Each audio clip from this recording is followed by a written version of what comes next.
গাজায় ইসরায়েলি হামলায় নিহত হয়েছেন আরও ৩৯ জন। ফলে ইসরায়েলের জাতিগত নিধন ভয়াবহ পর্যায়ে পৌঁছেছে বলে আন্তর্জাতিক বিচার আদালতে অভিযোগ করেছে দক্ষিণ আফ্রিকা। চীনের সাথে কৌশলগত অংশীদারিত্বের পর বাণিজ্য নিয়ে আলোচনা করছে রাশিয়া। এদিকে ইউক্রেনের খার্কিভে চলছে তুমুল লড়াই। পশ্চিমবঙ্গে বজ্রসহ ভারী বৃষ্টিতে মারা গেছে ১১ জন। জানাবো সেই খবরও বিশ্বের নানা প্রান্তের নানা রকম সব খবর নিয়ে বিশ্বযোগের আজকের আয়োজনে স্বাগত জানাচ্ছি আমি রূপাইয়া তদিতি।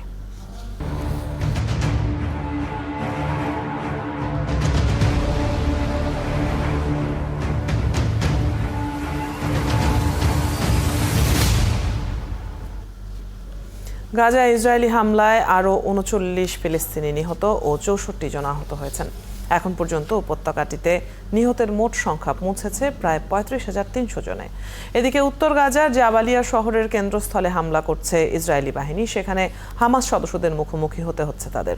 ফিলিস্তিনি রেড ক্রিসেন্ট সোসাইটি জানিয়েছে গাজায় এখন পর্যন্ত ১৫,০০০ শিশু নিহত হয়েছে। মনিরুজ্জামান বাবুর প্রতিবেদন। সব ধরনের আন্তর্জাতিক চাপ উপেক্ষা করে ফিলিস্তিনিদের শেষ নিরাপদ আশ্রয়স্থল রাফাতে অভিযান চালিয়ে যাচ্ছে ইসরায়েলি বাহিনী। স্থল অভিযানের পাশাপাশি আকাশ থেকে ফেলা হচ্ছে বোমা। ফলে সেখানে প্রাণহানির সংখ্যা বেড়েই চলেছে। রাফা ছেড়ে অন্যত্র চলে যাচ্ছেন ফিলিস্তিনিরা।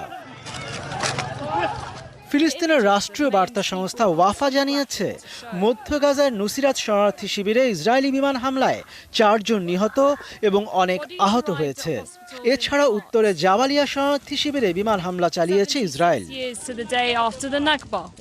গাজার স্বাস্থ্য মন্ত্রণালয় জানিয়েছে হামলায় আহত অনেক মানুষ এখনো ধ্বংসস্তূপের নিচে এবং রাস্তায় আটকা পড়ে আছেন। উদ্ধারকারীরা তাদের কাছে পৌঁছাতে পারছেন না বলে জানানো হয়েছে। বার্তা সংস্থা রয়টার্স জানিয়েছে ইসরায়েলি বাহিনী ট্যাঙ্ক বহর নিয়ে উত্তর গাজার জাবালিয়া শহরের কেন্দ্রস্থলে হামলা করেছে। সেখানে হামাস সদস্যদের মুখোমুখি হতে হচ্ছে তাদের। তবে দক্ষিণে রাফাতে খুব বেশি অগ্রসর হয়নি ইসরায়েলি বাহিনী। তারা একই অবস্থানে থেকে বিভিন্ন স্থাপনায় হামলা করছে। এদিকে ফিলিস্তিনি রেড ক্রিসেন্ট সোসাইটি জানিয়েছে ফিলিস্তিনে ইসরায়েলি বাহিনীর হামলায় এখন পর্যন্ত ১৫,০০০-এর বেশি শিশু নিহত হয়েছে। গাজায় নিহতদের মধ্যে অধিকাংশই নারী ও শিশু বলে জানিয়েছে তারা। এদিকে গাজায় চলমান সংঘাত শেষে উপত্যকাটিতে আন্তর্জাতিক শান্তিরক্ষী বাহিনী মোতায়েনের পরিকল্পনা করেছে যুক্তরাষ্ট্র। সংবাদ মাধ্যম ফিনান্সিয়াল টাইমসের প্রতিবেদনে বলা হয় ওই বাহিনীতে কোনো মার্কিন সেনা না থাকলেও মিশর, সংযুক্ত আরব আমিরাত ও মরক্কোকে সেনা সরবরাহের প্রস্তাব দিয়েছে ওয়াশিংটন। মনিরুজ্জামান বাবু, ৭১। ফিলিস্তিনের অবরুদ্ধ গাজার একটি ভবনে নিজেদের ট্যাঙ্ক থেকে ছোঁড়া গোলার আঘাতে নিহত ৫ ইসরায়েলি সেনার দাফন সম্পন্ন হয়েছে। এই ঘটনায় আহত হয়েছেন আরও ৭ জন। এদের মধ্যে ৩ জনের অবস্থা আশঙ্কাজনক। বৃহস্পতিবার গাজার জাবালিয়ার এই ঘটনার অধিকতর তদন্ত চলছে বলে জানিয়েছে দেশটির প্রতিরক্ষা বাহিনী IDF। তারা বলছে এই ঘটনার পেছনে প্রতিরক্ষা বাহিনীর শাখাগুলোর মধ্যে যোগাযোগের অভাব, সেনাদের ক্লান্তি কিংবা নিয়ম বা যুদ্ধ কৌশলের প্রতি পর্যাপ্ত মনোযোগ না দেওয়া সহ কয়েকটি কারণ থাকতে পারে। মূলত প্যারাট্রুপারদের সাথে জাবালিয়ায় হামলা চালাতে গিয়েছিল ট্যাঙ্ক বাহিনী। সেনারা ভেবেছিলেন ভবনের ভেতরে হামাসের যোদ্ধারা আছেন, তবে আসলে সেখানে ছিলেন ইসরায়েলি সেনারাই।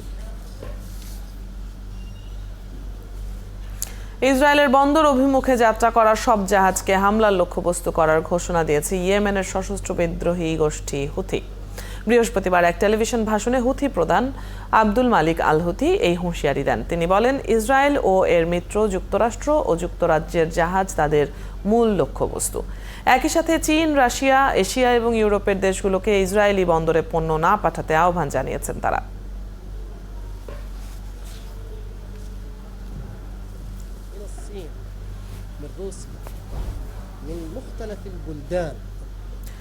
গাজায় ইসরায়েলের জাতিগত নিধন ভয়াবহ পর্যায়ে পৌঁছেছে বলে অভিযোগ করেছে দক্ষিণ আফ্রিকা। বৃহস্পতিবার আন্তর্জাতিক বিচার আদালত ICJ-তে শুনানিতে এই অভিযোগ করে প্রিটোরিয়া। বৃহস্পতিবার শুনানির প্রথম দিনে যুক্তিতর্ক উপস্থাপন করেছে তারা। গাজায় ইসরায়েলের চলমান অভিযান ঘিরে আইনি প্রক্রিয়া শুরুর পর এ নিয়ে চতুর্থবারের মতো আদালতটির কাছে জরুরি পদক্ষেপের আহ্বান জানিয়েছে দেশটি। দুদিনের এই শুনানির শেষ দিনে শুক্রবার যুক্তিতর্ক উপস্থাপন করবে ইসরায়েল। গত সপ্তাহে রাফা এলাকায় সামরিক অভিযান বন্ধে ইসরায়েলকে চাপ দিতে ICJ-তে আবেদন করে দক্ষিণ আফ্রিকা।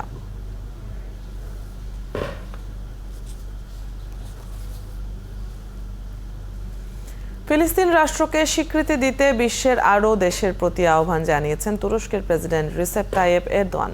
বৃহস্পতিবার রাজধানী আঙ্কারায় জর্জিয়ার প্রধানমন্ত্রী ইরাকলি কোবাখিদজের সাথে বৈঠকের পর সাংবাদিকদের এরদোয়ান বলেন, স্বাধীনতার সংগ্রাম যার জন্য ফিলিস্তিনিরা ব্যাপক মূল্য দিয়েছে, তাই আইন ও কূটনীতির ভিত্তিতে সবার এটি সমর্থন করা উচিত। এ সময় গাজায় নৃশংসতা এবং আন্তর্জাতিক সম্প্রদায়ের দায়িত্ব সম্পর্কে মূল্যায়ন ও মতামত বিনিময় করেছেন কোবাখিদজের এরদোয়ান।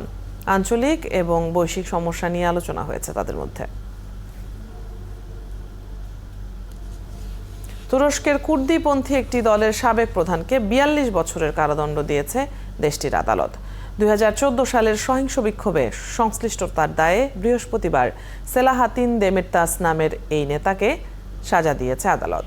জঙ্গি সংগঠন ইসলামিক স্টেট আইএস সদস্যরা সিরিয়ার কোবানে শহর দখল করার পর ওই বিক্ষোভ শুরু হয়েছিল।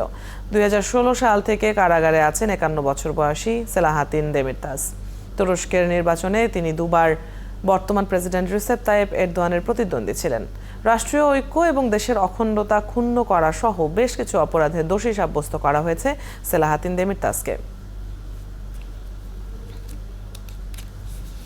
একটা বিরতি নিচ্ছি, ফিরে এসে জানাবো পশ্চিমবঙ্গে বজ্রপাতে ১১ জনের মৃত্যুর খবর। পশ্চিমবঙ্গের মালদহ জেলায় বজ্রপাত সহ ভারী বৃষ্টিতে অন্তত ১১ জনের মৃত্যু হয়েছে। এদের বেশিরভাগই আম কুড়াতে গিয়ে বজ্রপাতে মারা গেছেন। আহত হয়েছেন আরও ২ জন। বৃহস্পতিবার পুরনো মালদহের একটি আম বাগানে আম কুড়াতে গিয়েছেন বেশ কয়েকজন। সে সময় বজ্রপাতে এক শিশু সহ ৩ জনের মৃত্যু হয়েছে। তাদের সবার বয়স ১৬ থেকে ৪০-এর মধ্যে। এদিকে মালদহের গাজলে আদিনা আম বাগানে বজ্রপাতে অসিত সাহা নামে একাদশ শ্রেণীর এক শিক্ষার্থী মারা গেছে। মানিকচক ব্লকে প্রাণ গেছে আরও ৩ জনের। বৃষ্টির মধ্যে ধান কাটতে গিয়ে মৃত্যু হয়েছে স্বামী স্ত্রী সহ ৩ জনের। এছাড়া ইংলিশ বাজারে বজ্রপাতে এক যুবকের মৃত্যুর খবর পাওয়া গেছে। মৃতদের পরিবারকে ২ লাখ রুপি করে দেওয়ার ঘোষণা দিয়েছেন মালদহের জেলা প্রশাসক। চীনের সাথে কৌশলগত অংশীদারিত্বের প্রতিশ্রুতির পর এবার ২ দেশের মধ্যে ধারাবাহিক বাণিজ্য নিয়ে আলোচনা করছে রাশিয়া। ভবিষ্যতে আরও বাড়বে ২ দেশের জ্বালানি সহযোগিতা। এ নিয়ে শুক্রবার চীনা প্রেসিডেন্ট শি জিনপিং এর সাথে রুশ প্রেসিডেন্ট ভ্লাদিমির পুতিনের বৈঠক করার কথা রয়েছে। বৈঠকটি অনুষ্ঠিত হবে হেইলংজিয়াং প্রদেশের হারবিনে। এই শহরের সাথে রাশিয়ার দীর্ঘদিনের বাণিজ্য ও সাংস্কৃতিক সম্পর্ক রয়েছে। সকালে ১৯৪৬ সালে হারবিনের স্বাধীনতার সময় প্রাণ হারানো সাবেক সোভিয়েত ইউনিয়নের সেনাদের স্মরণে নির্মিত একটি স্মৃতিস্তম্ভে শ্রদ্ধা জানান পুতিন।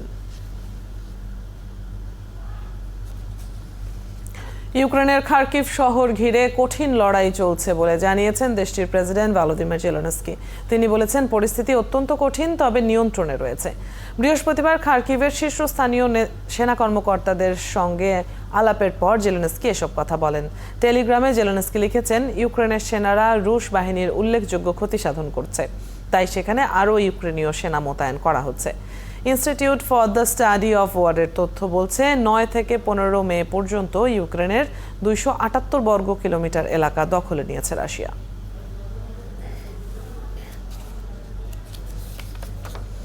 যুক্তরাজ্যের স্কুলগুলোতে ১৮ বছরের আগ পর্যন্ত শিক্ষার্থীদের জেন্ডার আইডেন্টিটি বা লিঙ্গ পরিচয় শেখানো যাবে না। ট্রান্সজেন্ডার ইস্যু নিয়ে উদ্বেগের মধ্যেই নতুন এই প্রস্তাব পাশ করতে যাচ্ছে দেশটি। বৃহস্পতিবার ব্রিটিশ শিক্ষা বিভাগের বিবৃতিতে বলা হয়েছে, যে কোনো বয়সের শিক্ষার্থীদের লিঙ্গ পরিচয়ের প্রতিদ্বন্দ্বিতামূলক তত্ত্ব শেখানো থেকে দূরে রাখা হবে। ব্রিটিশ শিক্ষামন্ত্রী গিলিয়ান কিগান বলেন, শিশুরা যাতে অল্প বয়সেই লিঙ্গ পরিচয় সংক্রান্ত জটিল আলোচনার সংস্পর্শে না আসে ও তাদের নিষ্পাপ শৈশব যাতে নষ্ট না হয় তা নিশ্চিত করতেই এ প্রস্তাব।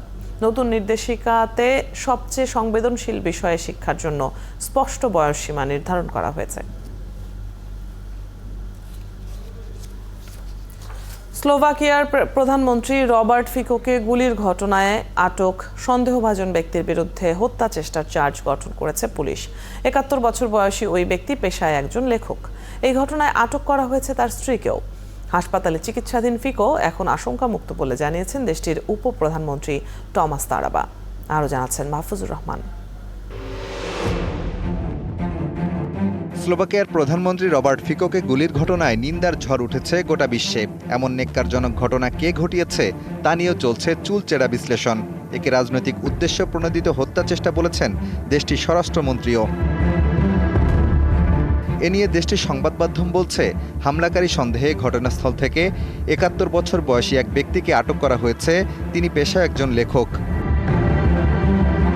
খবরে আরও বলা হয়েছে, সন্দেহভাজন হামলাকারী DUHA বা রংধনু সাহিত্য ক্লাবের প্রতিষ্ঠাতা। লিখেছেন 3টি কবিতা সমগ্র।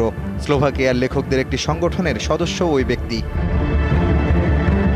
এক ফেসবুক পোস্টে ওই সংগঠনটি বলছে, সন্দেহভাজন ব্যক্তি 2015 সাল থেকে তাদের হয়ে কাজ করছেন। প্রধানমন্ত্রীকে গুলির ঘটনায় তার জড়িত থাকার তথ্য নিশ্চিত হওয়ার পর প্রাথমিকভাবে তার সদস্যপদ বাতিলের প্রক্রিয়াও শুরু করেছে তারা। এদিকে স্থানীয় একটি সংবাদ মাধ্যম সন্দেহভাজন ওই ব্যক্তির ছেলের বক্তব্য প্রকাশ করেছে। তিনি বলেছেন, তার বাবার চিন্তাভাবনা, পরিকল্পনা সম্পর্কে সত্যিই কোনো ধারণা নেই তার। এমনকি এই ঘটনা কেন ঘটালো সে ব্যাপারেও তিনি কিছুই জানেন না। কোনো কারণে তার বাবা প্রধানমন্ত্রী ফিকোকে অপছন্দ বা ঘৃণা করতেন কিনা সেটিও নিশ্চিত নয়। তবে তার বাবা ফিকোকে ভোট দিতেন না। সন্দেহভাজন ওই ব্যক্তি স্লোভাকিয়ার লেভিস শহরের বাসিন্দা, থাকতেন এই বাড়িতেই। তিনি কোনো বর্ণবাদী নয় বলেও দাবি করেছেন তার 40 বছরের বন্ধু এবং প্রতিবেশী মাইল লুডোভিট।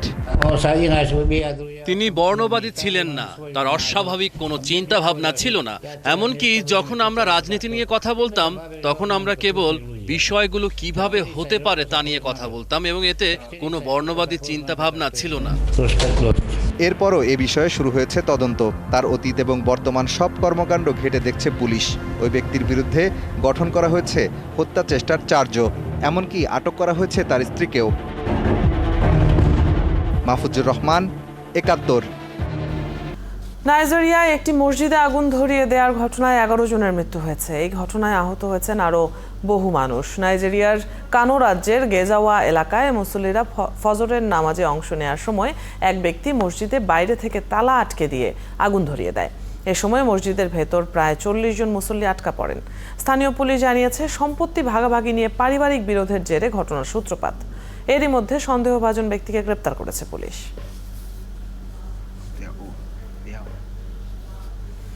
তাপমাত্রা বেড়ে যাওয়ার কারণে বিশ্বের প্রবাল প্রাচীরের 2/3 চরম ঝুঁকিতে আছে। বৃহস্পতিবার প্রবাল প্রাচীর পর্যবেক্ষণের শীর্ষস্থানীয় একটি সংস্থা এই তথ্য জানিয়েছে। তারা বলছে, জলবায়ু পরিবর্তন এবং এল নিনোর প্রভাবে সমুদ্রের তাপমাত্রার রেকর্ড পরিমাণ বেড়ে যাওয়ার কারণে ব্লিচিংয়ের শিকার হচ্ছে প্রবাল প্রাচীরগুলো। ব্লিচিং ঘটে যখন প্রবালগুলি এতটাই চাপে পড়ে যে তারা বেঁচে থাকার জন্য প্রয়োজনীয় সিম্বিওটিক শৈবাল হারায়। আটলান্টিক মহাসাগরের 99.7% প্রবাল প্রাচীর ব্লিচিং ঘটার মধ্য দিয়ে তাপমাত্রা চরমে পৌঁছেছে বলে জানান গবেষকরা। প্রযুক্তি যত উন্নত হচ্ছে ততই জোরালো হচ্ছে প্রতিরক্ষা ব্যবস্থা। সাম্প্রতিক সময়ে যুদ্ধের নতুন অস্ত্র হয়ে উঠেছে ড্রোন। তবে সেই ড্রোনও এখন আর শুধু উড়ছেই না, রণতরী, যুদ্ধজাহাজ ও ডুবোজাহাজের পাশাপাশি সমুদ্র তলেও মোতায়েন করা যাচ্ছে। গোস্ট শার্ক ও মান্টারে নামের এমন দুটি ড্রোন সম্প্রতি প্রশান্ত মহাসাগরে মোতায়েন করেছে যুক্তরাষ্ট্র ও অস্ট্রেলিয়া। মনিরুজ্জামান বাবুর প্রতিবেদন। আকাশযানের মতো করে ড্রোনের ব্যবহার এখন স্বাভাবিক হয়ে দাঁড়িয়েছে। গত শতকের 90-এর দশক থেকে ইরাক ও আফগানিস্তানে আকাশপথে ড্রোনের ব্যবহার শুরু করে যুক্তরাষ্ট্র। চলমান রাশিয়া ইউক্রেন যুদ্ধেও এসব ড্রোন হয়ে উঠেছে দুই পক্ষেরই তুরুপের তাস। কিন্তু পানির নিচে ড্রোনের ব্যবহার এখনো নতুন। পানির নিচের এসব ড্রোনকে বলা হচ্ছে আনক্রুড আন্ডারওয়াটার ভেহিকেল বা UUV। বিশেষজ্ঞরা বলছেন, ভবিষ্যতে সমুদ্রযুদ্ধ কিভাবে হবে এসব ড্রোন সেই বার্তাই দিচ্ছে। এসব ড্রোনের মাধ্যমে একই সঙ্গে যেমন প্রতিরক্ষা সক্ষমতা বাড়বে, তেমনি হামলা চালালে মানুষ হতাহত হবে কম। আকাশযানের মতো সামুদ্রিক ড্রোনও কৃত্রিম উপগ্রহ ও বেতার তরঙ্গের মাধ্যমে নিয়ন্ত্রণ করা যায়। কিন্তু সমুদ্রের গভীরে গেলে আকাশযান হিসেবে ব্যবহৃত ড্রোনের সঙ্গে সামুদ্রিক ড্রোনের পার্থক্য আছে। সম্প্রতি অস্ট্রেলিয়া প্রকাশ্যে আনে ঘোস্ট শার্ক। তখন দাবি করা হয় এটি বিশ্বের সবচেয়ে অত্যাধুনিক সামুদ্রিক ড্রোন। দেশটির প্রতিরক্ষা মন্ত্রণালয় এক বিবৃতিতে জানিয়েছে, সবার অগোচরে এবং অনেক দূরে সমুদ্রের নিরাপত্তার ক্ষেত্রে নৌবাহিনীকে বড় ধরনের সাহায্য করবে এই সামুদ্রিক ড্রোন। এই ড্রোন নজরদারি ও গোয়েন্দা তথ্য সংগ্রহের পাশাপাশি হামলা চালাতেও সক্ষম। একই সাথে যুক্তরাষ্ট্র মান্টারে নামে একটি সামুদ্রিক ড্রোন মোতায়েন করেছে। ড্রোনটি তৈরি করেছে যুক্তরাষ্ট্রের the defence advance research products agency. সংস্থাটি জানিয়েছে, মান্টারের বিশেষত্ব হলো এটি প্রয়োজনে যে কোনো ধরনের অস্ত্র বহন করতে সক্ষম। এছাড়া এর বিভিন্ন অংশ আলাদা করে নেওয়া যায়। এতে করে যে কোনো স্থানে এটি মোতায়েন করা সম্ভব। তবে সুইস জার্নাল সেন্সরে প্রকাশিত একটি সমীক্ষায় উল্লেখ করা হয়েছে যে পানির নিচে যোগাযোগের জন্য আরও শক্তির প্রয়োজন হয়। তবে এখনও পানির তাপমাত্রা, লবণাক্ততা এবং গভীরতা সহ বেশ কিছু বিষয় গুরুত্বের সাথে বিবেচনা করতে হবে। মনিরুজ্জামান বাবু, ৭১। এতক্ষণ সাথে থাকার জন্য ধন্যবাদ। কাল একই সময়ে আবারও হাজির হবে বিশ্বযোগ। সরাসরি সংবাদ ও অনুষ্ঠান দেখতে থাকুন ৭১ ফেসবুক পেজে এবং সাবস্ক্রাইব করুন ৭১ ইউটিউব চ্যানেল। ৭১-এর সাথে থাকুন।